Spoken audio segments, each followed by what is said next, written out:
Yesawa avebe yayogedde fene tunywa mindi ya mitwena tunywa Katonda aveyo Minista Mayanja wayisizza Musabalabirizi waffe amaaso olwala wobangojja soka wetegereze ate olwala wobangojja tebakukwata kukutunga mbuzi tubikoye wuliriza saidi zonna olina okuyita akakiiko kabaddewo tetwakoowa ababbi b'ettaka tetunyokeza Katonda tetunyokeza mingi tunyokeza Katonda tetunyokeza bubaani fe Katonda yalwana Minista Mayanja sawa 48 ng'ovuddeyo bw'otavayo todde mukono otuwulira buwulizi ggwe ozungana ennyo g'omutuletera ku ttaka ly'ekirangira wano baali batalevula ndi waffe waliriddawa nga bakuyise waliriddawa bakuba jjaki bakubulire kujja mu kaseera akasembe y'otagala butagazi oti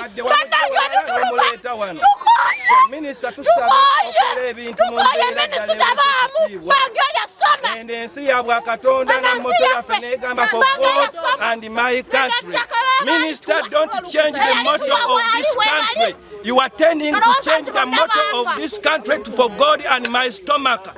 Don't change the motto to for God and my stomach. Minister, please, it is God. You are in this position because of God's grace. Nkuwadde sawa na munana Minister, tujja kujjayo mu office wonna woli oba wonna tunakusanga. Minister, oli mu bitibwa byo ku lwa Katonda. Njagala okulembeze ososowaze Katonda. Kyaki tejja kubeeranga mu ntalo za ttaka nga tegwe Minister bwe wagira kubanga for God and your stomach, please.